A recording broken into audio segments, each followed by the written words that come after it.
A lot of news around the Atlanta Falcons today, including a dire warning about signing Austin Hooper to a long, big free agency contract, a weird rumor about a big name who might want to come to Atlanta, and an interesting prospect for the Atlanta Falcons possibly in the second round. We'll talk about it all next, right here on AJC Falcons News Now. This is AJC Falcons News Now, sponsored by Miller Lite. Here are your hosts, Brandon Adams and former Atlanta Falcon Chuck Smith. News Now, sponsored by Miller Lite. My name is Brandon Adams. This is the former Atlanta Falcon Chuck Smith. And I do have to say before we get started, we got a lot of Falcons news to cover today. You got to be really careful with your reputation because, you know, you're kind of thought of as like the cool ex-player. I'm sort of like the nerdy guy on the other side of the desk here. But we're essentially wearing the same shirt today. Now I got the zip up on over that. But your reputation is kind of like the ex-jock is going to take a little bit of a nosedive if people seeing you wearing the same shirt as me. I mean, look at this. It's like the same shirt. Like almost. that. You're rubbing off on me. I see a little polo, a little preppy. You know how, all I need now is throw me on some duck heads and me a little hat and some flip-flops, and I'll be just like you. Could be hanging out in little 5 points down in Athens. You know how you roll. No doubt about that. Hey, we're glad to have all of you with us. We're going to take a bunch of your comments over the course of our show today. A lot to get to. Rumors, draft stuff, maybe a little bit of a warning, and a lot of you who've been telling us you don't want to see the Falcons re-sign Austin Hooper. I'm going to do some of your homework for you, and I'm going to give some numbers that maybe suggest that you got to be careful with the kind of contract you get into with Hooper, even though I still remain steadfast. That's a move I think the Falcons need to make. Let me begin with this, though, Chuck. You know, in the aftermath of the Vic Beasley era in Atlanta, there's a discussion about, well, who might be his replacement and how might Atlanta go about the job of just getting a better pass rush. This has been a weak point with the team for most of the last few years, maybe 2016 notwithstanding a good year from Beasley there. How do you get better moving forward? Well, there's at least one possibility that's out there, and this may be a remote possibility. I don't even know how serious any of this is, but I at least want to give you a thought about it. Dante Fowler, the former Florida Gator, former Jacksonville Jaguar, according to Tony Pauline of the Pro Football Network, apparently has his eye on Atlanta. Let me read you a couple of sentences here. Okay. He says to his readers, keep this in the back of your mind. Dante Fowler's coming off a terrific season. He was 11.5 sacks, now a free agent after signing a one-year deal with the Rams in 2019. I'm told Fowler wants to play in Atlanta for the Falcons. It's going to cost a pretty penny, but if the Falcons offer Fowler a competitive offer, I think he ends up in Atlanta. Now, I have no idea who Tony Pauline is. That's not typically the kind of name that would sort of move the needle in terms of a rumor like this. But the idea of Fowler, who did have double-digit sacks this past season for the Rams, being potentially in play for Atlanta, or at least saying he wants to come here, that's at least going to get some attention. What do you make of the idea of Dante Fowler in a Falcons uniform at what is likely a pretty hefty price tag? Well, the first thing I hear is, dang, here we are again. Yeah. Looking for someone to revitalize our pass rush. Dante Fowler was at Jacksonville, struggled at Jacksonville to become the kind of player that he needed to be. Lost his position to Yannick Ngakoue. Basically lost his career there to Yannick, who's, to me, one of the best pass rushers in the NFL. I'll tell you why I like it. Because we ain't got many other options. Fowler, to me, has grown. From what I watched him, what he was in Jacksonville, he's developed. And know what the biggest thing, and I say this all the time, you probably can recite it, you know the words I'm going to say. He's learned to use a signature move. Yeah. You hear me talk about it all the time. He uses his hands. He's not just a bull rusher. So the biggest growth, and I like the Falcons, if they were to bring him here, because know what else he brings? He brings that bite. He's a dog that has production. You can't be a dog and you ain't got no production. You can't have the gorilla emoji next to you on Twitter and you ain't no real gorilla. You can't have it. You can't have it. Dante Fowler brings a bite. He's an edge guy. I think if they could get him, it's a significant upgrade. But here's my one thing.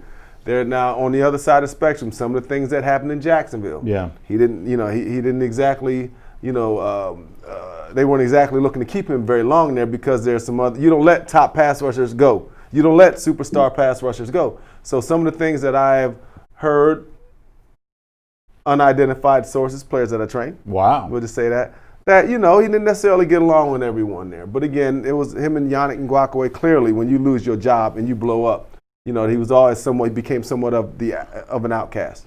Do you know who Dave Ramsey is? The financial guru. Yeah, Tennessee guy, right? I think he is a Tennessee guy. So for anybody who's aware of who Dave Ramsey is, like one of the things he sometimes tells people to do is take their credit cards, take a pair of scissors, and cut those credit cards up. Now, this isn't a credit card, so y'all don't be trying to zoom in and get my number. This is a Topgolf card. But nonetheless, it works like a credit card. When you get into a financial crisis, sometimes the advice you get is take that credit card, take those scissors, and cut up that credit card. This is what the Falcons need to be doing right now. Yeah. You can't afford Dante Fowler. So listen, the whole notion of, hey, would Fowler be good here or would he not be good here? I mean, Blake Robinson, our Facebook comment section, was like, hey, you got to bring this guy into Atlanta. He wants to be in here, and he had a good year a year ago. I get all of that. You can't afford this. This would be like me going to shop at like a Maserati dealership and like, do I want this like midnight black? Do I want this like, candy apple red? It doesn't matter which color I want my Maserati, and I can't afford it. Like Dante Fowler right now for the Falcons might as well be a Maserati. That they have spent so much money other places that Dante Fowler is, at this point in time, this is the European vacation they can afford to take. Like you just can't afford Dante Fowler. Unfortunately, at least that's my sense of the reading when it comes to the financial situation for Atlanta right now. Yeah, and to me, when it comes down to finances versus Dante Fowler, I guess it's the risk versus the reward. Are you willing to risk bringing in a guy? You got young guys already there, then the cap is completely destroyed. But to me, Fowler wanting to come here and the guy saying he might take a discount, man, everybody want to play in Atlanta. This ain't the NBA. Well, no, he didn't say he's going to, hold on now, to be very clear about something.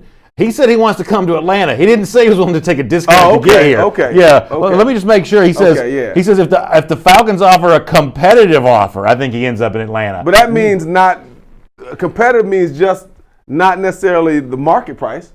Does that my saying? To me, right? competitive. Well, we may have a different definition of competitive. I take competitive to mean is if Atlanta's willing to pony up the same money everybody else is, then Atlanta's a place he'd like to be. I don't take this as Atlanta. I like the nightlife scene there, so therefore I'm willing to go there and play on the cheap. That's not the way that I take this when it comes to Dante Fowler. At least my reading on that. See, I thought competitive is say just give me something that I can feel good about. That's not too far below the price at where the market is. And, I'm gonna come. Dan Quinn, that was my guy recruited me in Florida. All the other stuff. But I will say this, though. This is Atlanta now. This is different. And I'm not saying he's going to take a hometown, or a homeboy discount because him and Q's relationship. But people do want to play in Atlanta. Mm-hmm. It is. And that's real. But, all right, now let me get to whether I want him to come here or not. Okay. I want to see us develop Comiskey and Tack. I mean, I'm serious, man. To me, this is part of the evaluation moving into the next year. We hired a new D-line coach. We got a new D coordinator. Dude, you got to get it done. Yeah. You got to get done. Keep going out and getting Band-Aids and putting it on, getting Band-Aids. Like, okay, Adrian Claiborne, keep him, right? We know, he's a guy that can help. Okay, that again, he went to New England. They still brought him back. So when you look at all of it and saying, then he's a good fit, but think of what they got. You got to draft him. You got to develop him, or at some point, I don't know where you go. Yeah, I totally agree with you on this because what the Fowler rumor reeks as, and obviously it's not uncommon this time of year to have these media types sort of doing the work of agents and players who want a message out there. What this to me reeks as, someone like Dante Fowler, who did have a good year, is looking at teams who he thinks is now desperate for a pass rush and sort of willing to sort of pay the highest dollar to bring him in. A, Atlanta has a history of offering these big contracts up. B, Atlanta also has a history of not having very much success with the pass rush. So Fowler can say, hey, look what I just did a year ago. I put up big numbers. Atlanta is going to be desperate to have me.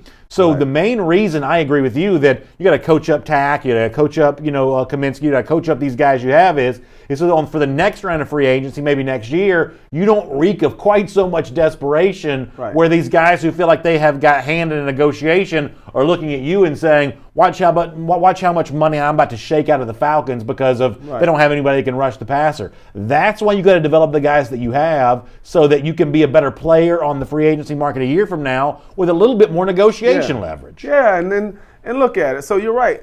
To me, then you look at these young guys, to me, and we already know that there are red flags there. It is what it is with Tack. So, but my thing is, if you're keeping him and you feel like he's going to be productive, you can turn around, you got the new D-line coach, let's get it done. But why can't we be Carolina with Brian Burns from Florida State, getting sacks, rushing the passer, being disruptive? Why aren't we looking to be the Raiders. Let's get a third rounder. Max Crosby becomes a double-digit sack man. You know, why can't we find a guy that's productive, maybe not Bosa, but a guy who can get to the quarterback? So to me, this starts coming down to the development. This comes down to scouting, development, and going to get a Band-Aid on it with Dante Fowler. I don't know about that. The guy, he's clearly better than what we got, because right now, we have no one. Yeah. I mean, and the reason I say that, Tack is injured. Right now, I'm not counting. Listen, I love me some Tack McKinley. I'm not giving up on him yet. I'm not giving up, but how do you going to count on him to go for 10? Nope. You cannot say right now. By the way, did he ever cut his dreads? Nah, they got to pass. He got to pass. Oh, He got to pass. But what I'm saying is, and then you might have to get rid of some guys if Pat, listen, Arthur Blunt came on and said, hey, we didn't rush the passer good enough. Everybody knows Thomas, everybody knows Dan knows about the pass rush. You might have to come out and do what you got to do if you think that's the biggest key to you getting to the Super Bowl. Yeah. But I'm about the development. To me, it's teaching. You can teach these cats how to rush. And it's time to start, it's time to it's time to start putting responsibility where it needs to be. The position coach and the coordinator got to put this man in position. We never talk about the position coaches. What they've had, Vic Beasley had 3 of them, 3 D-line coaches. Number 4 would have came this year. It's time for him to develop. It's time for everybody to stop talking about the player. Now let's see if the coaching can get better. All right, we're going to take a bunch of comments on this topic of Dante Fowler or somebody else. Let me do this before we get there, though. Our buddy D. Orlando Ledbetter from the AJC did have a good list of his own possible replacements for Vic Beasley here. Let me rattle off a few of these names, then we'll be able to talk about this in our comment section. The first name on D-Led's list, not necessarily in the primary order, but just the first name that shows up is Jadeveon Clowney, most recently of the Seahawks after being with the Houston Texans. And Clowney's one of these huge names. A lot of us remember from high school. Obviously, we remember him from South Carolina. But the truth is, Clowney doesn't get sacks. Like he's this big-time guy. He's seemingly a high-profile player, but Clowney does not sack the quarterback. He's a tough, hard-working guy. Yeah. That's the best way I can say it. Yeah. He's not right now. He's not a guy that strikes fear in people's eyes from a pass rusher right now. He's not the kind of pass rusher that we necessarily need. He only had 3 this past season. I mean, Vic Beasley had more than twice that much. Again, they're comparable, except Clowney is they're real comparable. Yeah. But anyway. Shaquille Barrett gets mentioned here. You ain't getting Shaq. Big numbers for him a year ago. Big numbers. Now, if you that's expensive for that's expensive, but I will tell you this.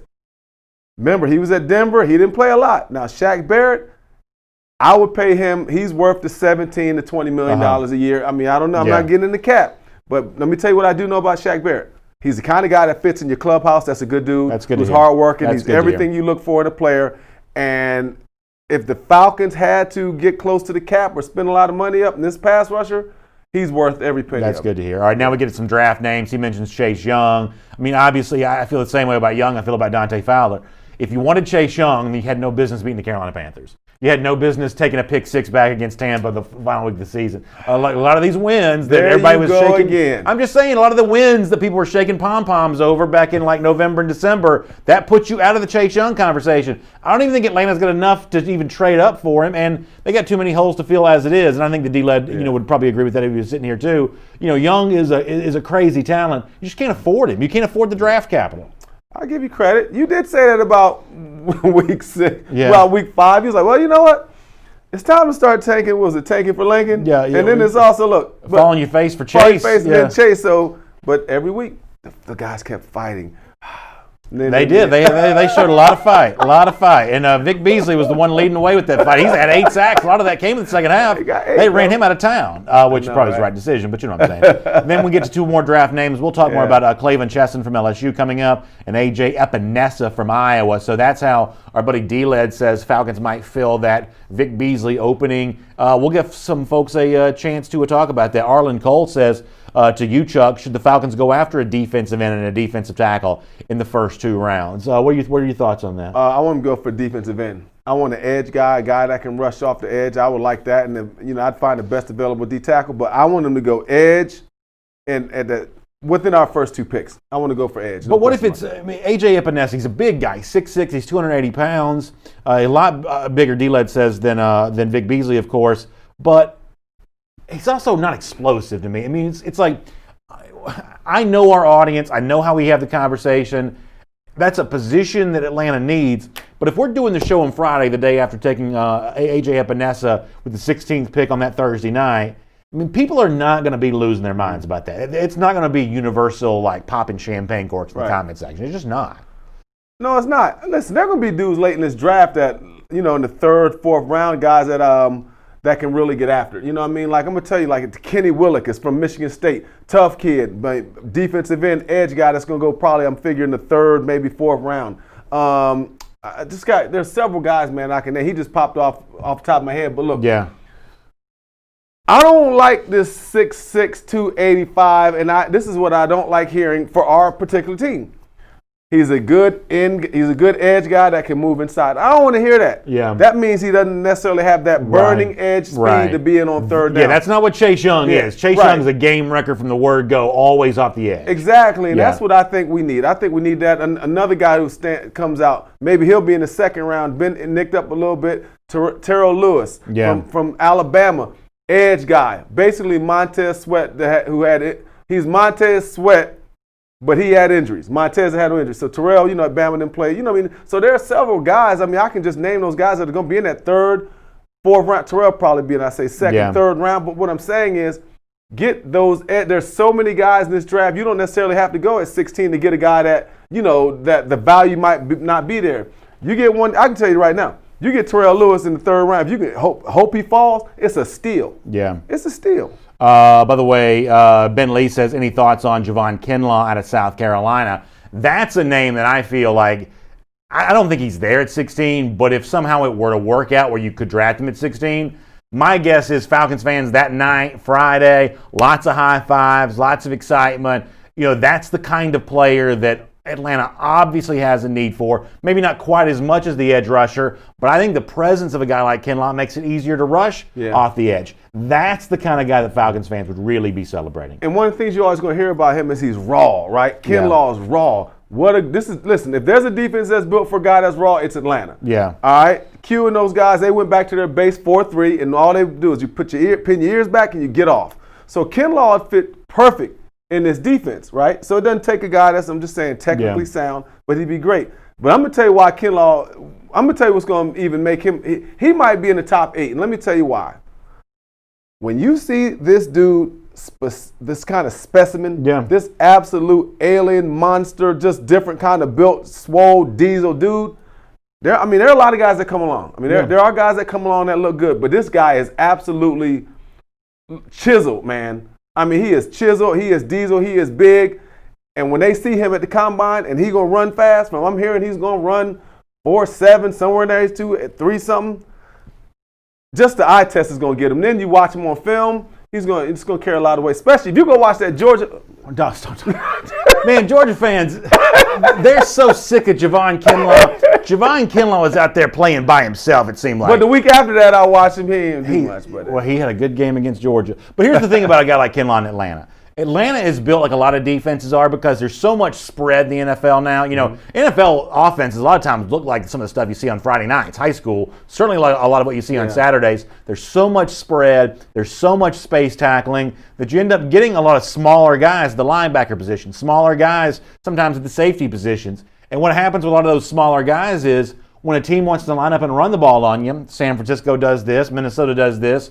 A lot of teams that Atlanta have played this season like to line up and run the ball on you. When you do that, all of a sudden those small space tacklers meant to guard these up-tempo spread offenses, it becomes hard to stop the run. Mm-hmm. Well, listen, you put a Kinlaw in the middle of that defense, all of a sudden teams they're not looking forward to running the ball against you quite as much anymore. They're a lot less apt to do that, which means you can keep that speedy personnel behind your defensive line because you got this big space eater in the middle of that defense. No, I agree with you, and I think Kinlaw is just interesting. Looking at him and Derek Brown, I know those are the 2 top guys as far as outside of Chase. I'm talking about the big guys inside, right? Yeah.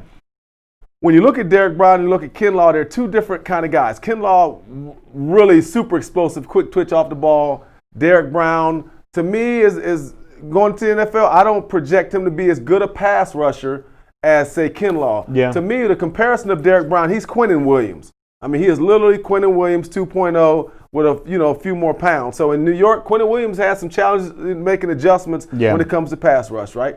I think when it gets to the end now, and this is something that hold me to this, as the draft gets closer, that gap's going to close. Because I think when you see the kind of athlete, the guy that's Quinn and what he's going to run, and when people go and look at the raw possibilities of him on tape, I think that gap's going to close a little bit, and then it's going to there could be someone out there that takes a chance on Kinlaw a lot higher than you think it will. Let me get Oju Stevens here, who has a really good comment. He says, they really just said that Clowney and Beasley are comparable. Clowney may not have gotten numbers, but he gets pressure on the quarterback a lot and disrupts quarterbacks. Beasley rarely does that. Numbers can be deceiving when it comes to defensive linemen. First of all, I totally agree with you that even though Beasley's sack numbers are better, I do believe that Jadeveon Clowney's a better player than Vic Beasley. I agree with you on that. Here's my point, though. Beasley, former number 1 recruit in the country, had that big hit on that Michigan dude in that bowl game that time. Clowney? Clowney. He's got all that kind of stuff in his reputation. Fact of the matter is, people think he's a better player than he really is. People think of him as a top-flight player because he's been famous for a long time. For me, the game's not quite there. Is he better than Beasley? I think you're probably right. I think he is truly better than Beasley, even though the sack numbers would not necessarily suggest that. He's just a more complete player. He's getting pressure more frequently, even if it's not resulting in sacks. But Clowney's one of those names whose name is way up here and his game is sort of right about here. He's way more famous than he is good. Way more famous than good. Yeah. Clowney's an average pass rusher. I'll say that. He's average, just like Vic, with potential to be great because of their skill set. But there's something to be said about developing a move. Yeah. Okay, Clowney. It is what it is, man. So we talk about smart pass rushers evolve into what? Do what the great ones do. Clowney and Beasley are comparable. They are. When you look at, as far as the run now, Clowney, I mean, he's a destructive force on the run. I give him a lot of credit.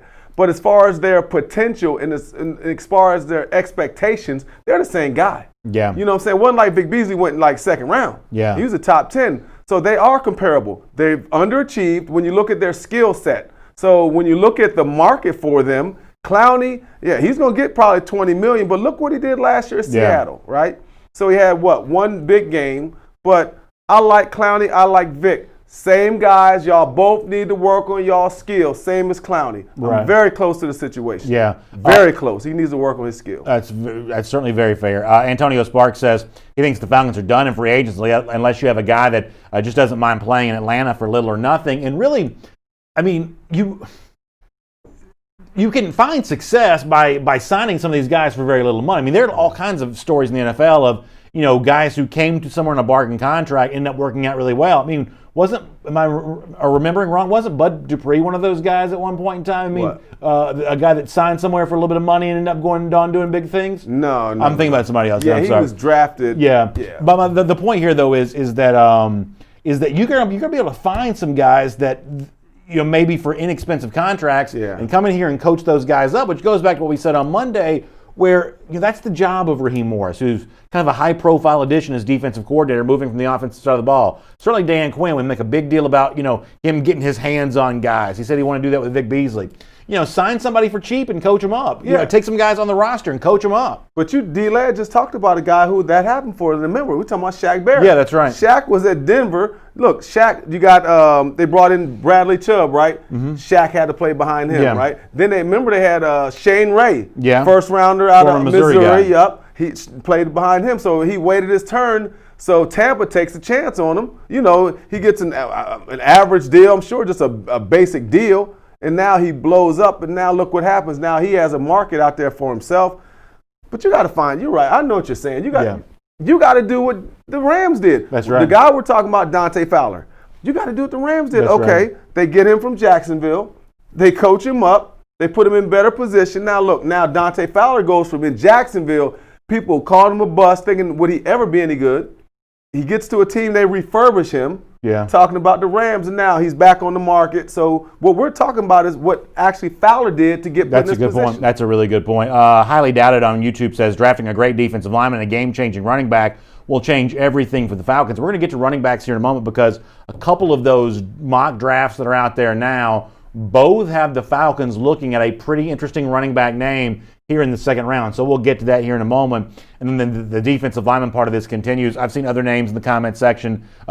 Jew Talk Sports brings this up. JU Talk Sports says that Derek Brown is one of those guys. But that's another one of those guys that's gone, right? He's well before 16. But get that edge rusher, find a way to get that elite defensive tackle. The thing about 16 with a pick like that is it's harder to find that same value less in the draft. Mm-hmm. You may be able to spend a little bit of money on free agency and coach a guy up, but there's a huge difference between the guy you take 16th overall in terms of that defensive lineman, front seven guy, and that guy that you take a good bit later in the draft. No, you're right. And when you look at that 16 for the Falcons and you're looking at where they're positioned, it's a good position. You understand what I'm saying? It's a good position for them because you're going to get what you deserve, right? Yeah. So really, when you think everybody's going to get who they think, but you get what you deserve because you want to sit tight and see what happens. So they're in a unique. So some teams might, take some chances on, drafting a guy too high. Yeah. Then some people might sit. So I just think at 16, the Falcons need to be patient. But I'm the believer of this though. I'm taking the best available that's on my board. Yeah. I'm not taking no gamble on. So I'd rather go out and get a free agent guy and pay a little bit more than get a defensive end at 16 and assume he's going to be our guy, and it takes him 2-3 years to develop. Because we've talked about this a million times. We got to, as much as we're talking about, we got to build up the D-line, but the rest of this team is grown up. This is a grown-up team. So we're looking at trying to win a Super Bowl now. Free agency might be the way to go. Yeah, no doubt about that. That's Chuck Smith, the former Atlanta Falcon. My name is Brandon Adams. Thanks for being here for AJC, Falcons News Now, sponsored by Miller Lite. Miller Lite, of course, the official beer of the Atlanta Falcons. It tastes great, and it's just 96 calories. We're pretty well into a draft conversation. Let's do a little bit of mock draft stuff here, and let me see if I can find. I've got this tab somewhere. The Matt Miller from the Bleacher Report recently put out a full 7-round mock draft, which gives you an idea of not just who Atlanta will take in the first round, but his thoughts on who Atlanta might take in some of those other draft positions as well. He's got 7. Already he's got 7. All 7 rounds, and obviously that includes the 3 top 55 picks for Atlanta. He's got Clavin Chesson from LSU going to Atlanta in the first round. This is Matt Miller from the Bleacher Report. But how about this in the second round? He's got J.K. Dobbins, the running back from Ohio State. There you go. There's a little bit of stuff from Matt Miller there on that. Number 47 overall, J.K. Dobbins from Ohio State going to Atlanta. I would love to see Atlanta address running back with one of its top 3 picks. I'd listen to DeAndre Swift in the first round. I absolutely would. Dobbins in the second round, I'd pay close attention to that. I'm going to give you a different running back name in just a moment. But Dobbins from Ohio State in that second round, if that happens, Falcons fans will love that. They'll be so happy about that. It's a huge weakness for Atlanta right now, and Dobbins is a big name to try to fill it. Oh, I like Dobbins. I mean, look, the Falcons in that second round, when you get a guy like this, a prime-time back that can catch it, he can run it, he does everything that you need, and he can block, I think Dobbins is tough. And I like the back going in the second round. I like that. Or even maybe in the third round. But, Michael, can you bring that back up? Because something just – I'm sorry, y'all. I just have this defensive line mind. And now that cat behind him, that dude is an edge rusher. Oh, you like him? Man, go watch the Senior Bowl. Go to YouTube and watch the Senior Bowl. That dude right there, I'm glad it just happened to pop up. Sorry, I just kind of my eyes wander when I seen Edge. That guy right there, I've watched him just at the Senior Bowl. That's the guy to keep an eye on. But I like Dobbins. But anyway, sorry about that. So Peter Pickett in our Facebook comment section brings up DeAndre Swift, who I think you have to draft 16th overall if you're going to get him. I don't think that DeAndre Swift makes it into the second round. I just don't. I think he's the best running back in the draft, probably. How fast is he? I don't know his measurables, but he's fast. I'm just saying, because to me, you go 16, you need a Alvin Kamara type speed back running. To me, you know what I'm saying? Is he? That's all. You watch Swift a lot more. Yeah. So it's getting to the question though. Yeah. If you agree that you want to back in these first 3 picks Atlanta has, the 2 seconds and the first, and if you have a chance to take. Don't even take my word for it. Let's just assume that he is the consensus number 1 back because based on the mock drafts, that's pretty much what you see. Yeah. If you have a chance to take the best running back on the board at 16, are you doing that? If he's the best, yes. But I'm not taking him just because he's the best in this draft. Yeah. I'm taking him because he is the best fit for our team, and we think he's that good, worthy of 16. Yeah. Does that make sense? Yeah. What I'm saying? Because I want to make sure that at 16, I want him to be able to come in and run. He's got to be able to run and catch. That's one of my big things. Yeah. I don't know. Swift, a great receiver? I don't know. I mean, Georgia didn't probably throw the ball that much to him, did Well, they didn't this past year. Yeah. Early in his career, he had Yeah. a good number of catches. Georgia didn't throw the Yeah. ball to anybody this year. And I need, but I need that breakaway dude, because Yeah. at one point people kind of said any kind of comparable to Sony Michel, right? I mean, Sony, I just need that breakaway, that Alvin Kamara. I don't know, that's the kind of guy I'm looking at. So Calvin Azell Jr. in our Facebook comment section says that the running back's not the problem for the Falcons. The offensive line is.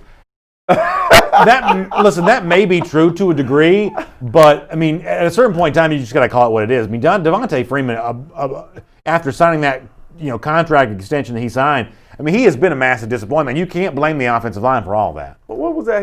What did he say about the offensive line? He said the offensive line is more of a problem. The reason why the Falcons don't have a running game is more of a problem with the offensive line than it is the running backs themselves. I don't agree with that. It's everybody. Yeah. I mean, you know what I'm saying? It's everybody. So, but that's just funny to hear someone. It always comes back to what? The offensive line. Yeah. We want Hooper to be great, but we got the offensive line. Right. We're mad at Matt Ryan, Right. but it's but we say there's an offensive line. There's so many different. It just comes so many different ways with the Falcons. But you know what? It's confusing right now, Brandon. Yeah. I mean, think of all the situations we're talking about. The fans are kind of confused because we've invested in offensive line. They're young still. I mean, they're Yeah, young right. and old, That's right. but. You look at the running back situation. Yeah. We gave this guy money years ago. There's just, when you look at everything that's happened over the years, for a Falcon fan, it is absolutely confusing, and it's really crazy when you think about all the different scenarios that we're having to deal with. Having a shaky offensive line messes you up with everything. Here's what I'll say about DeAndre Swift. Now, obviously, I'm a Georgia fan, so I'd like to see the Falcons draft Swift. I'll be completely honest about my bias on that. I'd like for Swift to be in Atlanta. It'd be fun for me. There are about 1 million people who'd probably feel the same way, Georgia fans who live here in the state. So from a business standpoint, it certainly makes some sense. But from a football standpoint, I feel like that I'd rather have Derek Brown and Javon Kinlaw over DeAndre Swift. They're not going to be available. But the same dude I just mentioned before, Matt Miller from the Bleacher Report, he's got Clavin Chesson from LSU going 16th. Honestly, what I saw from Chesson during his college career was a guy that sometimes looked all world and sometimes didn't. Right. I don't know that I want Chesson out of LSU more so than what I think of as a bit more sure of a thing in DeAndre Swift, who battled a little bit of injury stuff early in his college career, but when healthy has been just about a sure given, a real competitor each and every time he goes out there. Epinesa or Swift, I'll take DeAndre Swift. I would listen to DeAndre Swift with that 16th pick. Well, I guess if you look at it from that standpoint, yeah. But when Chesson came out, this ain't no year where there's a lot of edge dudes. Yeah. There's one at the top. There's not like a gang of guys like it was the year before, just so many great players when it comes to edge guys. I think it's a lean year. But I just think there are good ones later on. So from a running back standpoint, my running back that I wanted went back to Clemson. Yeah, That's shocking. Etienne I would have liked. I mean, that's I would have liked him a shocking lot. to me now. I mean, Yeah. again, because this is what I like. This is what I liked about Etienne. This is what I'm looking at, what I think the Falcons need. I need a one cut and go. I don't need a jitterbug. I don't want the shake and bake guy. You know what I'm saying? That's the only thing that I'll say about Swift. I watched Georgia enough. I need a guy that's going to go, bam, boom, downhill. You know what I'm saying? I do. But again, if he's the number one, listen, if you can get the top running back and he meets the standards of what a running back in that, you know what I'm saying? Oh, there's a standard you got to have, not just because he's the one that's left. Yeah. You know what I mean? Or he's the best out of this class. And I think Swift is fantastic. But if they're going to go get him at 16, I mean, it wouldn't hurt the ticket sales. No about that. Now, Rod Williams in our Facebook comment section says that the Swift that he saw in 2019 was not the same one as prior. He says he'll pass on him. That's Rod Williams in our Facebook comment section. That is true. DeAndre probably was not as good this year for Georgia, but the offense was also broken. I mean, they got rid of the offensive coordinators. That pretty much tells you everything you need to know on that. But wait, there is this. Another mock draft that's out there. This from the Pro Football Network. Let me see if I can figure out. I got all these tabs open up. I got to figure out where I put this one. So on this one, in the second round, with the second round pick, the Pro Football Network has got Atlanta taking Clyde Edwards-Helaire out of LSU. Running back? Uh-huh. Look, He's a smaller guy. Yeah, but he ain't small, though. Yeah. I like him, too. Ooh, that's a good one. See, the thing about Edwards-Helaire is, obviously, he had a great year for LSU, but he was also in an offense that really worked. Yeah. So it's like you're going to say, well, I like Clyde Edwards-Helaire because he was playing with Joe Burrow and had Joe Brady calling plays, everything else. DeAndre Swift had 9 guys in the box because Georgia couldn't throw it. It's sort of hard to make a comparison between Swift and Edwards-Helaire based on the offenses they played in this past season. It ain't hard for me to compare. I watched, what's his name again? Clyde Edwards-Helaire? Helaire? Yeah. I say Helaire. Okay, Helaire? Yeah. All I know is I watched him cut back and drop his shoulder on somebody in that national championship game. All I know is in the semifinals, I watched him guy come downhill. He spun on him, dropped his shoulder. The run skill set is there. So I ain't got no problem with it. But both of those guys are fine. But when I'm going to get on the cutting room floor and look at this film because Dobbins compared to this kid, I like Dobbins, but this kid ain't bad. Jesse Lange on YouTube said he liked Najee Harris. Don't forget, Najee went back to school now. Kay Green says, y'all understand that the Saints have a hell of a dual threat back in Kamara, a guy that can catch the ball and certainly show some shiftiness when running it. He says, but they can't win in the playoff. But Kamara this year, he ain't gonna have his other back with him, right? Ingram was in Baltimore. Guess what? Kamara got what? Beat up. Kamara didn't have quite the year he did last year because now he was the main guy. So they had to also add, look, Hill started running the ball some because Kamara couldn't really handle the load. So Slam Bradley on YouTube says, I'm suffering from homeritis. First of all, I told you at the beginning of the conversation that I'm biased on this. I'd like to see Swift playing in Atlanta. I admitted that from the very beginning. But to be fair for a second, Slam, it's not like I'm saying they should draft like Georgia's like 4th string, left guard. This is one of the best running backs in the country. If Atlanta doesn't draft him at 16, he's not going to be still standing there at 33. Somebody's going to take him in the first round. So it's not like I'm stretching that much. Yeah, you're dog fans. You ain't got to apologize for Swift. He done earned it. He's a first rounder. He's in the Falcons' wheelhouse. Listen, I wouldn't have a problem with it ultimately because I know the running game, how important it is. But my thing is this. I want to know that Swift can catch the ball. And I feel good about that. Yeah. But again, I don't know. Georgia fans know more than I do. But the Falcons, we can't have a guy that runs and when he goes off the field, we bring another back. To keep defenses off balance, you got to have a back that can run it and catch it. So when he goes out of the game, they bring that other back. That's the problem that's the problem with New England Patriots. Yeah. You got White, then you got Sony Michel. So when Michel goes out, you got the other backs pretty much the receiver. Right. So if Swift can do all that, I think he'll be a great check down guy for Matt Ryan. I know he runs screens really well. Mm-hmm. By the way, Justin Tuggle over here in the YouTube comment section mentioning our good buddy Justin Tuggle mentioning some of the work that you've been doing with some of these individual coaches and things like that. A lot of these pass rush guys we talk about, you've got that hands-on experience with them, and this is the same kind of thing you're offering to other people as well, right? Yeah, yep. Every week, I have a training session. I have high school training sessions we do. I train college guys. I teach dads, anybody. I clinic coaches. All kind of different clinicking. I do, and so it's open to anybody. Want to give us a call 1-833-222-7225. So 833-222-7225. That's the office. But just call the office and you'll hear any questions you have, anything to do with training when it comes to defensive linemen, you can reach out to me. Yeah, Chuck taught me one chop move. I got 4 sacks in a flag football game. That's not true, but you're a much better athlete, or your son is, than I am, and so he'll do good stuff there for you on that. By the way, Calvin Summerlin on Facebook also bringing Dirk Cutter. Now, here's the thing that you really want to see, because Dirk Cutter is essentially, he used the word allergic. He says he's allergic to screens, but really Cutter has been allergic to running backs in general. This is not an offensive coordinator who really used running backs very much. Falcons did not always call a lot of running plays.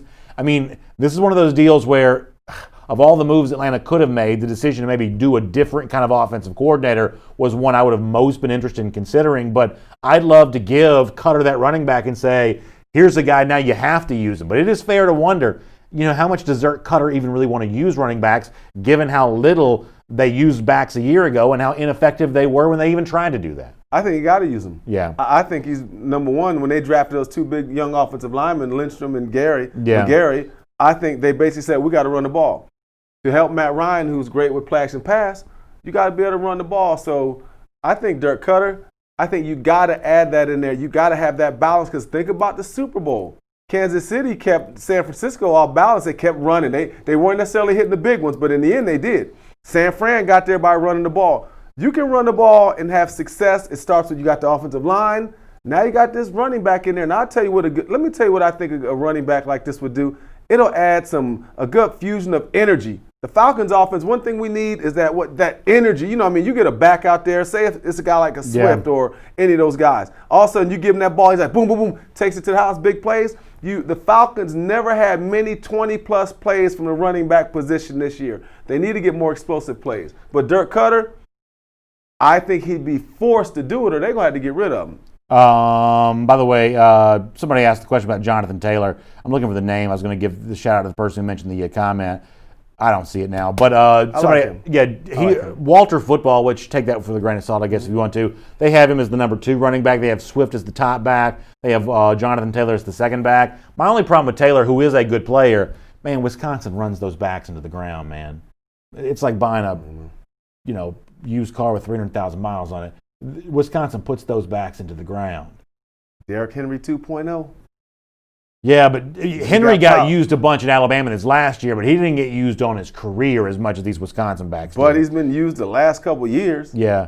But I love that Wisconsin back. He's the kind of back that I like that just goes downhill, runs through guys. But, some interesting backs out there. Good conversation. Carl Johnson says he thinks that Dimitrov's going to trade up to get Chase Young, giving a second round and third round to get next year's number 1. No way. I just don't think Atlanta's got too many holes. I mean, you got to realize, if there's any justice in this world, Dan Quinn starts the year on the hot seat, right? Yeah. I mean, this is a guy who barely held on to his job by a thread, and I think that was a mistake. This idea that you're in a win-now situation, now maybe you say, well, that's when you do want to make a trade like this because you want to get the impact player on defense, but if you trade up for a guy like Young, you're not getting 3 starters out of this draft probably. You're just probably not going to be able to do that. And so you may have the presence of the impact pass rusher, but your left guard situation is not any better. Your running back situation is not any better. Defensive line's not any better. So the impact of a guy like Young might be muted, even with the trade up to get him. And I think he's a fabulous prospect. But if you don't get 3 starters out of this draft, then we're doing coaching search talk by November. And I agree with everything you said. And let me look at it from the Redskins standpoint and pass on him at number 2. Ron Rivera comes in there. His defense is what? A 4-3. Mm-hmm. What better player to jump in at Washington to play in a 4-3 than Chase Young? Yeah. Right? You already got your what? Most of the time, people, when they trade up that high to number 2, they're going to try to get a quarterback. Yeah. So you already got your quarterback at Washington. Yeah. Now you add so now you got your franchise quarterback, or the guy you want to be that guy. Now you bring your franchise pass rusher in the perfect defense built for the Redskins. Ain't going to happen, but from the Redskins standpoint, what a heck of a pick because you already got that quarterback. By the way, it's AJC Falcons News Now, sponsored by Miller Lite. Told you before, D-Led, good stuff. Kind of looking at some of those pass rushing names Atlanta could be involved in. If you want more of that, the most in-depth Falcons coverage you can get, the best way to get it is by becoming an AJC subscriber. When you do go to this website, you see it right there on your screen, subscribe.ajc.com/Falcons News Now. You're going to see a lot of choices you can make. No matter which option you choose, you get the daily e-paper sent right to whatever device you like to read it off of. You can get Sunday home delivery. You can get 7-day home delivery. Lots of different choices. No matter which option you choose, you can cancel anytime. But as a special thank you to you, this officially branded Atlanta Falcons cooler. The AJC is a proud partner of the Atlanta Falcons. We show that off with this cooler. This is a great way for your draft party. You're taking, kids to Little League. Keep the cooler back there with you. Atlanta Falcons cooler. We're proud partners. Become an AJC subscriber. We will give you one as a complimentary gift. Now on YouTube, Tony Name mentions Thaddeus Moss, the tight end, we'll call him out of LSU, that could be a potential replacement for anyone's tight end. In Atlanta here, maybe Austin Hooper. So with that in mind, let me talk about Hooper here for a moment. I'm not changing my tune on this. I think Atlanta needs to re-sign Hooper. I think that Hooper is an important part of this Falcons offense. I think he makes it easier for Julio to do his job, easier for Calvin Ridley to do his job, certainly makes Matt Ryan's job easier, but not everyone necessarily agrees, at least in terms of do whatever you have to do to bring him back. Let me give you a couple of sentences here from Pro Football Focus, who say of Hooper that he's more of a dependable complementary piece rather than a mismatch creator. Since 2016, this is Pro Football Focus, Hooper has gained 75.5% of his receiving production on targets defined as holes in zones or underneath the defense. Think drag routes, flat routes, by far the highest percentage in the league. Add to that, Hooper just had a 58.9% receiving grade against single coverage since 2016. It's clear that his production has largely been a product of the situation in Atlanta. That is Pro Football Focus weighing in on Austin Hooper, saying he essentially takes advantage of easy, and by the way, that was Sam Monson, Steve Palazzo, our Palazzolo on the piece there on that. Basically taking advantage of soft zone, not beating guys man-to-man, not running sophisticated routes. That's a pretty damning indictment of Austin Hooper. Does that change your feeling at all? No, it don't, man. Anybody can you look under anything with a microscope and find all kind of little things. Yeah. I'm looking at with the naked eye what I see in the game. Hoop, when he's in the game, when they give him time, when they get routes, when they throw the ball to him, he makes plays. What I see, his blocking is improved, but my thing is this with analytics.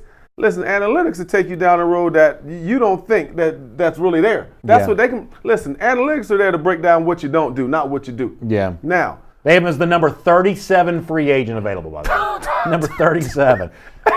Just behind Jimmy Ward. Hey, I've been and just ahead of Brashad Perriman. Hey, listen, then, hey, I don't know, like I said, what the scouts look at him like that, but it ain't looking all that good for Hoop the way I'm so far from a Falcon standpoint. But look, I like Hooper. I think you need whatever you got to do to get him here. I'm not paying him. They have Eric Ebron rated ahead of him. Wow, I like Hoop.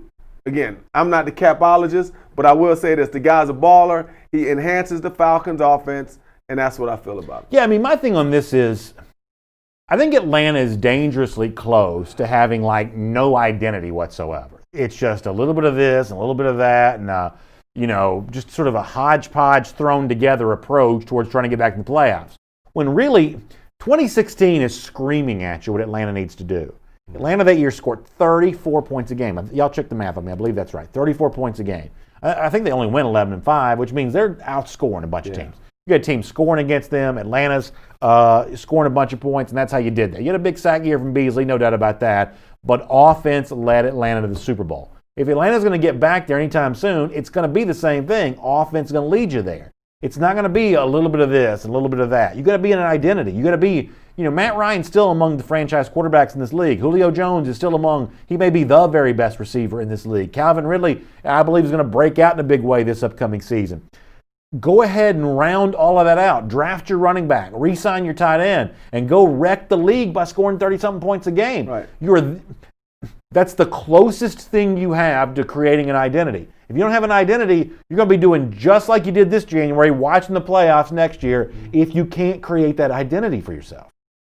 And maybe that identity they're trying to switch over to be a little on the defensive end. Well, it's too late for that. Well, maybe it's not. I got an answer for that. Okay, so maybe we don't get Hooper. We take all that money, we just get we get Ebron or some fill-in tight end, right? We bank on we got these great receivers that we're going to make plays, okay? We got offensive line, we're going to give them time. We go and get your guy Swift, okay? Mm-hmm. We've let Vic Beasley go. We got that money.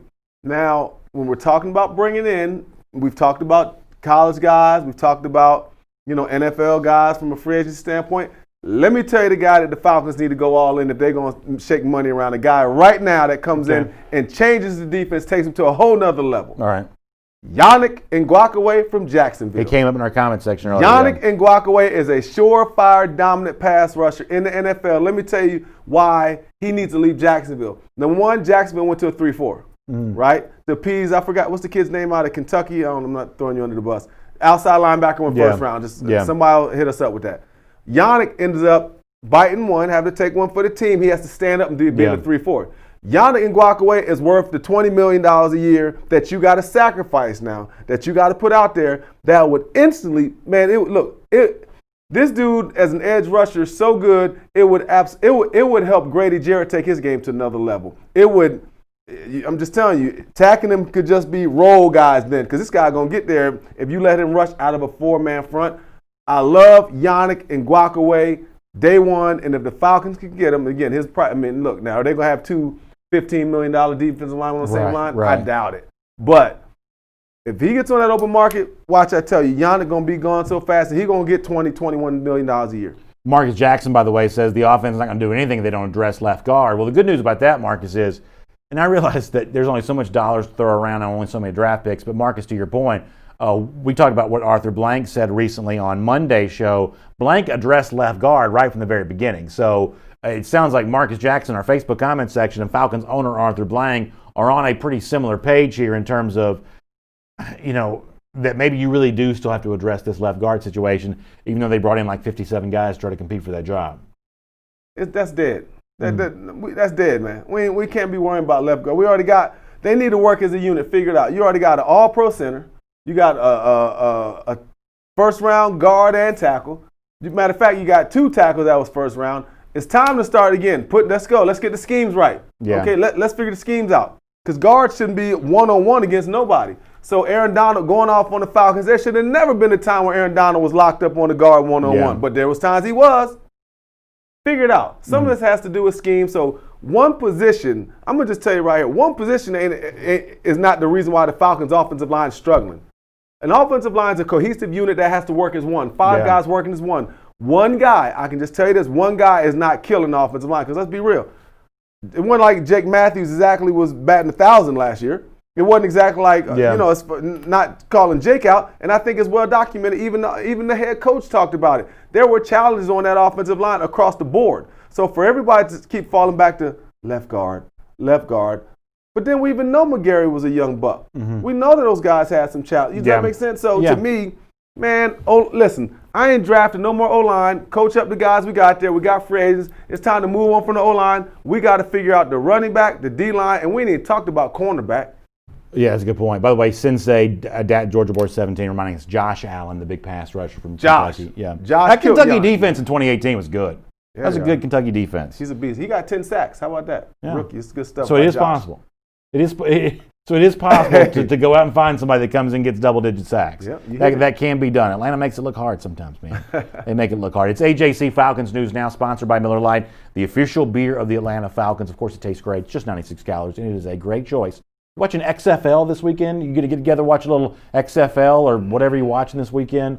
Miller Lite, good way to kind of get together with some friends. Yeah, I'm going to get together, a little Miller Lite, hanging out, and, go watch a little XFL. I couldn't find XFL. I don't know what channel it's on. I don't know anything about it. I need to learn more about it. Yeah, you should. I mean, you don't know what channel it's. You don't have any idea. If I gave you a remote right now, you couldn't turn over there, and you don't know what channel that's coming on. I'm a surfer. My wife gets mad at me. Eventually, I get there. Look, then my wife get mad when I sit there. You're doing something else, and the channel be on one channel the whole time, frozen with the guide up. Your wife would get mad at you with the guide just a lot of guide. But we also have the thing we have like the voice remote where you like. Baller, big time. Now listen, I tell you what, just you say XFL or whatever, and you can go find it for you. Yeah. No free ads, but I mean that's out there. I only have HD TV yet, man. We're trying to step it up. James Williams says, should Atlanta get a team? Honestly, I think something like that might do well here. No, absolutely. We don't need we can't even fill up the NFL team. Yeah, but it's a different season though. It's a different time of year. We got semi-pro football. You can go right down to Westlake High School and watch on the field on the weekends. Is that right? No, it's just joking. Oh, they had. But there's semi-pro. They had that. What do you call it? Yeah. Whatever that league was last year, they had a team in Atlanta. I don't think they did semi-pro. Look, my dad worked at Certainty Fiberglass in Athens for 40 years. And they had guys that would work 7 days a week lifting fiberglass, and they would play for the Georgia Stars. This is a true story? Yeah, this is a true story. They would play for them on weekends. They'd go from packing and hauling up fiberglass and do what they do to playing on the park field. Yeah, that's what I'm saying. So grown men playing football. Man, there's grown men out there that go right off the job, man, serving drinks that go play football in a field that ain't worked out like none in 10 years. And they ain't all exactly built like Javon Kinlaw, but you didn't know that? Man, somebody that's watching us knows about semi-pro football, and this is for the love of it. Yeah. Because look, they ain't got benches to sit on the sideline. Right. Man, if I played a game of pickup basketball right now, I'd be in a cast for a week. Much less try to go out there and play some pickup football. But that's good to know. I'm happy to know that. It's AJC Falcons News Now, sponsored by Miller Lite. The point here is Falcons did make a coaching move this week. Ben Steele announced as tight ends coach. This is obviously a replacement for Mike Mularkey, who retired after a long career in professional football. Steele coming by way of the Bucks, so he's worked with O.J. Howard, their tight end there. Man, he looks pretty rough. He's ready to go. Yeah. Oof. Looks like he's been hunting. Like listen, he came out the woods in a minute. Listen, he knows what he's stepping into, a situation where he's got to put up. I mean, it's put up or shut up time for these Falcons coaches. So they know they're wrong for that picture though. I'm gonna need y'all to do a little bit of put a little makeup. Coaches know. Falcons know they know. No, coaches they know they wrong. You know they wrong for putting that one up right there. There's got to be something that looks a little bit. I don't know. In defense. First of all, this photo is not meant to be this close up. This is like a little tiny Twitter pic that we blew up the size of the moon to put on the screen. So in fairness, like that's a little bit more zoomed in than the typical photo would be. A little bit more zoomed in. Plus, these coaches want to be serious. They're not trying to smile. Serious? They're not trying to smile in those photos. They're not trying to smile. Look at his neck. They could have shaped him up. I mean, they could have put one of the apps on to brush him up. Why are you going to do him that way? Just because you play football don't mean you ain't trying to be a coach look good. No, he's trying to be serious. He's trying to be serious. Listen, man, ain't the Falcons. Y'all know y'all wrong for that. The point is, one way or another, he's either going to be working with one of the top tight ends in the league, or he's going to be trying to get somebody ready to step in and replace Austin Hooper. The second job will be a lot more difficult than the first. Right, especially if you bring in Moss. I don't want Moss at 16, though. No, he's like a third. Oh, you saying? Oh, yeah, okay. I thought we were saying. Yeah, he's not that high of a draft pick. He's like third. Matt Miller had the Falcons taking a tight end out of FAU in the fourth round. So if you get Hooper's replacement, it's like in that sort of middle of the draft range. Oh, okay. Yeah, that's probably more the lines of that. Hey, you mentioned Jake Matthews before. Let's talk about him for a second before we get ready to go here. So he was recently announced, Pro Football Focus ranking their top 101 players in the league. Matthews comes in at number 96. So hold up, say it again. School me up. Pro Football Focus. Slow that down, yeah. Top 101 players in the league. 100. Jake Matthews, number 96. So here's my take on this. Matthews totally defies all hot takes, right? He's not the best offensive tackle in the league. He's also not someone you're trying to replace. He's just sort of fine, right? He's a solid starter that you're not necessarily trying to replace. Sometimes that can be kind of confusing, right? You kind of want to make a guy either be better than he is or worse than he is. Matthews is just sort of there. Solid starter, makes a lot of money. Most left tackles do. He's good, not great. He's just sort of your guy. He's just sort of fine. Yeah, he's just kind of just okay. Yeah. You know what I mean? He's not going to be terrible, but he's never going to take that next level, probably like his dad, Bruce, right? Right. So, but I understand it, man. But to me, again, and being all fair to Jake, when you look at this offensive line, we talk about, again, the holes that aren't filled. Then we look at everybody, want them to have a cohesive unit, right? Yeah. But to me, he's never lived up to, was he number 7? Am I right? He's high draft. Okay, he was number 10. All I know is he went before Aaron Donald. Yeah, Again. Chuck finds a way to squeeze it into the show every now and then. No. It is what it is. Yeah. All right? They were on that floor when they seen Aaron Donald, and they had a chance to get him. But Jake Matthews, I mean, I think he is who he is. I think he's challenged to go against the top pass rushers. He does good against guys that he should dominate. But can we put him out there by himself for 40 plays against Shaq Barrett right now? Right. No, you can't. Yeah. And you know what I'm saying? And at some point, they got to play. You can't continue to scheme for everyone. That's one thing I learned from Bob Whitfield. Yeah. Bob would always say, at some point, everybody say, you got to help them. Well, at some point, they got to be able to block. Mm-hmm. You can't help them every play. By the way, K Green on YouTube says Jake was drafted high because of his last name. See, this to me is an example of kind of like the hot take that takes it too far. You're going to see some people that sometimes want to overrate a guy like this, some people who want to underrate a guy like this. Matthews has got more than just a pedigree, right? He's got more than just a famous last name. I'm not telling you he's great. I'm telling you he's a solid starter. And in an NFL salary cap league, some of your players are just going to be solid starters. And left tackle, they're all expensive. You know, Matthews is not necessarily standing out from the pack with a contract. Left tackles are just expensive. He's a solid starter, and sometimes it is what it is. And you're right. And again, he's a solid starter. But to say he got here because of his name, now that's a little beyond ridiculous. Because you don't go that high. I'm going to go top 10. Yeah, man, his dad was great. I'm going to go in top 10. Nah. So the kid proved in college he's one of the best protectors in college football. He's been solid since he's been here. Has he been spectacular? No. But we talked about a couple other guys. Heck, we talked about Jadeveon Clowney. Somebody said, well, he's this and that. Heck, I mean, he's number one. Right. So to me, when you talk about disappointment and comparable, just even switching positions, when I'm talking about Jake Matthews as compared to another guy, I mean, Jake's been solid. You know what I mean? So I think he's been solid, not spectacular. Calvin Azell says Jake would have been a higher rated player if he had not had to help the left guard so much. That may be true. I do think offensive line's a chemistry position. Also, indicator list was kind of pointing out on YouTube some of the weird rankings that PFF has anyway. the honest truth is, I like some of the analytic stuff. I don't really necessarily love the Pro Football Focus stuff that much because, I don't know. It's like when you're in school, the teacher wants you to show your work. Like, Pro Football Focus does not do a very good job of showing their work sometimes. So they put these numbers out there, but who knows if that's true? Well, what's that based on? I don't go by what no one else says. Seriously. I mean, there are people that's sitting up here right now that's still on TV that said Lamar Jackson is a running back. That's true. Come on, man. I mean, let's look at all the things that you've heard over years. But some of y'all that were saying that Lamar Jackson's the best quarterback in the league, Patrick Mahomes wants to work with some of those folks too, though. Yeah, well, I'm just saying. Just saying. All right, it's AJC Falcons News Now, sponsored by Miller Lite. One more thing before we go. So Atlanta is going to be playing one of the international games this year. Arthur Blank recently let it slip that it looks like it may be Denver in London. Are you excited about that? Falcons going across the pond here? Yeah, I'm excited. I'm excited to see that. You never played in London, did you? Never, but I can tell you two people who probably won't be there. Oh, look at this. They probably won't be next to grandmama over there. Yeah, what's her name? What's her name's not going to be in London when the Falcons get there. She's back over here. Yeah, I can tell you three people that won't be sitting at the Falcon games because the two to the right, they're not exactly on the popularity. Yeah, they don't get along with the Queen. There's a better good. chance that Matt Ryan's going to be at Buckingham Palace than this couple right over here. What's her name? Meghan, is that her name? Meghan Markle. And then what's the guy's name? Andrew? Yep, Prince Andrew, and that's the Queen. She rocking that hat. Oh, she's so mad at them. I wanted to put it down in the front a little bit, though. Honestly, too much forehead. I like the Queen. She's still in good shape. Queen. She's got to be, 120 years old by now? I mean, she's in good shape. She got a lot of power over there, too. I feel like she was Queen she OG. 200 years ago. I just feel like, just forever. Yeah.